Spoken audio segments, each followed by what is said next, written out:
Radiation therapy is a common treatment method for cancer, useful for about 60% of all cancers. Today I'll chat with Dr. Brian Fuller, radiation oncologist and medical director at San Juan Regional Cancer Center, to find out more. This is Celebrate Health from San Juan Regional Medical Center. I'm your host, Maggie McKay. Thank you for joining us today, Dr. Fuller. You're very welcome. It's my pleasure. So before we dig into the topic, can I ask you what drew you to the field of radiation oncology? Well, growing up, when I was really interested in science fiction and also very fascinated by cancer. It seemed ominous and scary. And so it remained an interest of mine when I decided to go to medical school. I knew I wanted to be an oncologist or treat cancer in some way. And I was lucky enough to get a student rotation at Stanford, and it was the best experience I've had. I fell in love with radiation oncology and knew that's what I wanted to do. That's awesome. What exactly is radiation therapy and how effective is it? Radiation therapy has been around for 120 years. As soon as radioactivity was discovered, they began to use it to try to treat tumors, and it showed promise and efficacy very early on. Not modern radiation. Radiation these days is high energy. There are several forms, but the most common form is high energy photons or X-rays, very similar to a CT scan or chest X-ray, higher in energy, and the concentration of fluence, the density of radiation coming out is much higher. It causes ionizing damage, the creation of oxygen radicals that break molecules and break DNA. And it makes it difficult for cells to divide, and it sends a death signal to the cell. And that's how we believe it works. How long does each session take, and how many treatments do patients typically need? Well, there's quite a variety depending on the goals and the actual site treated, but sessions they're typically anywhere from 5 to 15 or 20 minutes per session.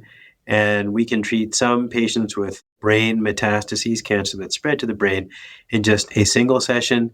But typically sessions, we would prescribe anywhere from 5 to, these days, up to 28 or so sessions, depending on the site and the amount of normal tissue that receives radiation. And what are the side effects of radiation? Radiation therapy is a local modality. The side effects of treatment are determined by where we treat. So it depends on where. If we were to treat somebody's leg for a soft tissue tumor like a sarcoma, the side effects would be quite different than if we were to treat a lung cancer, for instance.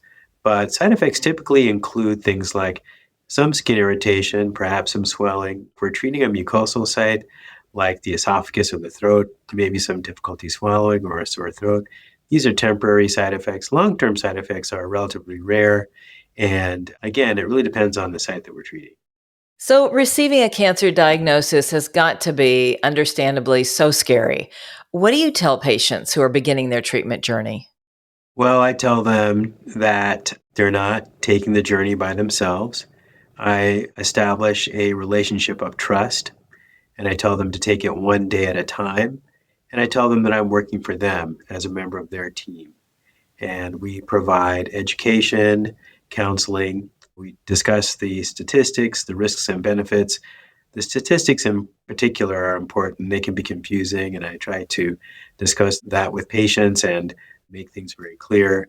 And I really kind of like to look at the glass as being half full rather than half empty, and provide some hope and encouragement to patients, because that's a very important component of the cancer journey as well, is how patients feel, the hope that they need to get through something that can be very, very stressful and very scary at times. Can you tell us more about the specialized equipment that you have at San Juan Regional Cancer Center? We have a state-of-the-art linear accelerator. It's a high-energy photon X-ray machine. It is specifically designed for precise high-dose treatments that can be given, that allow us to give courses of therapy in 1 to 5 sessions. It is a very fine machine that incorporates imaging elements and allows us to deliver very precise high-dose treatments with great accuracy and safety. Dr. Fuller, what other services does the Cancer Center offer patients? Well, our Cancer Center is blessed to have a nurse navigator who provides some social service to patients and can guide them along their cancer journey, along with the rest of the staff. We also have a fantastic nutritionist, Susie Young, who provides nutritional counseling and support. We also are able to give IV hydration when patients are having difficulty swallowing or for whatever reason come in and require hydration. And we have a number of cancer support groups that meet regularly here at the Cancer Center. Well, that's all very reassuring, and especially what you discussed with them and the glass half full. That's a good way to start that journey, which has got to be a tough one. Is there anything else you'd like to add that you think people should know who are facing radiation therapy? I think that patients who are facing radiation therapy should get expert opinion from a radiation oncologist. It's a very misunderstood field in medicine. There's a lot of nihilism associated with radiation oncology that's unnecessary and incorrect.